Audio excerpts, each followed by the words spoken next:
नमस्कार फ्रेंड्स, एकताच किचनमध्ये आपलं मनापासून स्वागत आहे। फ्रेंड्स, आज आपण बनवणार आहोत सुरमई करी, सुरमई फिश करी। खूपच साधी, सिंपल आणि सोप्या पद्धतीने बनवलेली सुरमई करी आहे आणि ही माझी रेसिपी आहे, माझ्या पद्धतीने बनवलेली रेसिपी आहे आणि खूप झटपट अशा पद्धतीने आपण ही रेसिपी तयार केलेली आहे आणि बनते देखील झटपट अशा पद्धतीने। तर फ्रेंड्स, जर रेसिपी तुम्ही शेवटपर्यंत बघितली असेल आणि तुम्हाला माझी रेसिपी आवडली असेल तर प्लीज लाईक, शेअर, सबस्क्राईब करायला विसरू नका। चला तर मग व्हिडिओला आपण स्टार्ट करूयात।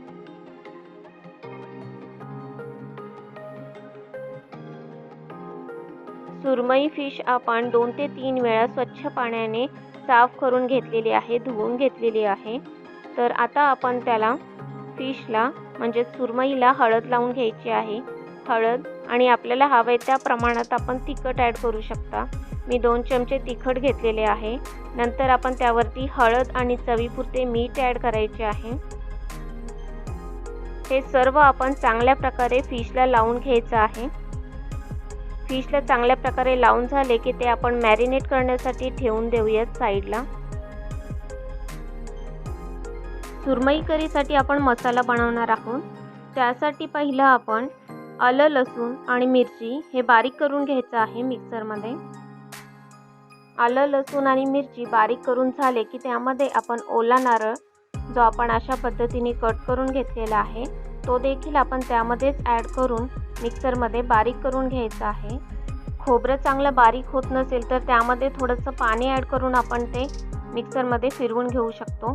तर अशा पद्धतीने खोबरं, आलं, लसूण याचं बॅटर तयार झालेलं आहे। ते बॅटर आपण साईडला ठेवलेलं आहे।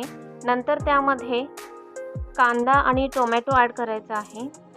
हे देखील आपण मिक्सरला चांगले बारीक करून घ्यायचे आहे आणि त्याचे बॅटर तयार करून घ्यायचे आहे। अशा पद्धतीने आपलं बॅटर तयार झालेलं आहे टोमॅटो आणि कांद्याचे। तर आपला मसाला तयार झालेला आहे बारीक करून। एका कढईमध्ये आपण तेल ॲड केलेलं आहे। तेल चांगले गरम झाले की त्यामध्ये आपण हिंग पावडर ॲड करायची आहे, त्याची फोडणी द्यायची आहे। नंतर आपण जे मॅरिनेट करण्यासाठी ठेवून दिलेले सुरमई होते ते आपण एक एक करून तेलामध्ये सोडून द्यायचे आहे, जेणेकरून जे फिश आहेत ते चांगले फ्राय होतील। ग्रेव्ही करण्याआधी नेहमी आपण फिश तेलामध्ये फ्राय करून घ्यायचे आहेत। ते जास्तीत जास्त नाही तर थोडेफार अगदी कमी प्रमाणात फ्राय करून घ्यायचे आहे। दोन्ही साईडहून चांगल्या प्रकारे फ्राय करून घ्यायचे आहे। ज्या भांड्यामध्ये आपण ग्रेव्ही तयार करायची आहे सुरमईची त्याच भांड्यामध्ये आपण फिश फ्राय करून घ्यायचे आहे। तर बघा, एका साईडहून आपण चांगल्या प्रकारे भाजले गेले की ते आपण पलटी करून घ्यायचे आहेत। तेल खूप छान प्रकारे गरम झालेलं आहे आणि आता आपले फिश देखील एका साईडहून चांगल्या प्रकारे फ्राय झाले असतील। तर आपण एक एक करून फिश पलटी करून घेणार आहोत। तर बघू शकताय खूप छान प्रकारे म्हणजेच मसाला देखील खूप छान लागलेला आहे आणि फिश देखील आपला फ्राय झालेला आहे। जास्त आपण फिश फ्राय करून घ्यायचे नाही आहे, कारण की जेव्हा आपण ग्रेव्ही बनवू त्यावेळेस जेव्हा आपण ग्रेव्हीला उकळी येईल आणि जास्त गरम होईल त्यामध्ये फिश आपले तुटले जाणार नाहीत याची काळजी घेण्यासाठी आपण फिश जास्तीत जास्त फ्राय न करता थोडेफारच अगदी कमी प्रमाणात फ्राय करून घ्यायचे आहेत। जे आपण फ्राय केलेलं तेल होतं, या कढईमध्ये जे तेल आहे तेच तेल आपण ग्रेव्हीसाठी देखील यूज करायचे आहे। तर दोन्ही साईडहून जेव्हा फिश फ्राय होतील तेव्हा आपण एक एक करून ते फिश आपण बाहेर काढून घ्यायचे आहे आणि आपण फ्राय केलेले जे तेल आहे त्यामध्येच आपण मसाला ॲड करायचा आहे। तर अशा प्रकारे पूर्ण फिश आपण बाहेर काढून घेतलेले आहे, डिशमध्ये घेतलेले आहे। ते आता आपण साईडला ठेवून देऊयात। नंतर कढईमध्ये जे तेल होतं त्या तेलामध्येच आपण जे फिशचा तोंडाचा भाग आहे तो फ्राय करून घेतलेला आहे। नंतर आपण त्याच तेलामध्ये लवंग, दालचिनी, काळी मिरी ॲड केलेली आहे, त्याची फोडणी दिलेली आहे गरम तेलामध्ये।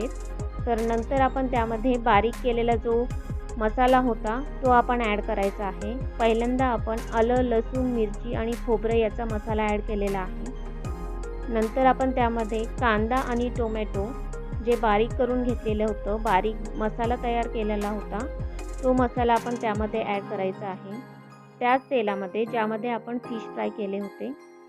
नंतर त्या मसाल्यामध्ये आपण आपल्याला हवे त्या प्रमाणात तिखट ॲड करू शकता. चवीपुरते मीठ ॲड केलेलं आहे, थोडीशी हळद आणि आपल्याला आंबटपणा येण्यासाठी ग्रेव्हीला त्यामध्ये आपण कोकम ॲड करायचं आहे. कोकम ॲड करून मसाला अगदी चांगल्या प्रकारे तेलामध्ये भाजून घ्यायचा आहे. कोकणामध्ये फिश करी बनवताना, कोणताही पदार्थ बनवताना जास्तीत जास्त आपण कोकमचा यूज करतो. तर फिश करी बनवताना आपण कोकम का वापरतो? कारण त्यामध्ये थोडासा आंबटपणा येतो आणि आंबट तिखट अशा पद्धतीने फिश करी तयार होते. मसाला चांगला एकत्र करून झाला की 2 ते 3 मिनिटासाठी आपण त्याच्यावरती झाकण लावून ठेवणार आहोत, जेणेकरून मसाला देखील शिजला जाईल. तर बघू शकताय खूप छान प्रकारे आपला मसाला शिजला गेला आहे आणि त्याला तेल देखील सुटलेले आहे आणि भाजला देखील चांगल्या पद्धतीने आहे. तर आपला फिश करीचा, सुरमई करी फिशचा मसाला आपला तयार झालेला आहे. तर मसाला आपण मिक्स करून घेतला की त्यामध्ये आपण पाणी ॲड करायचे आहे.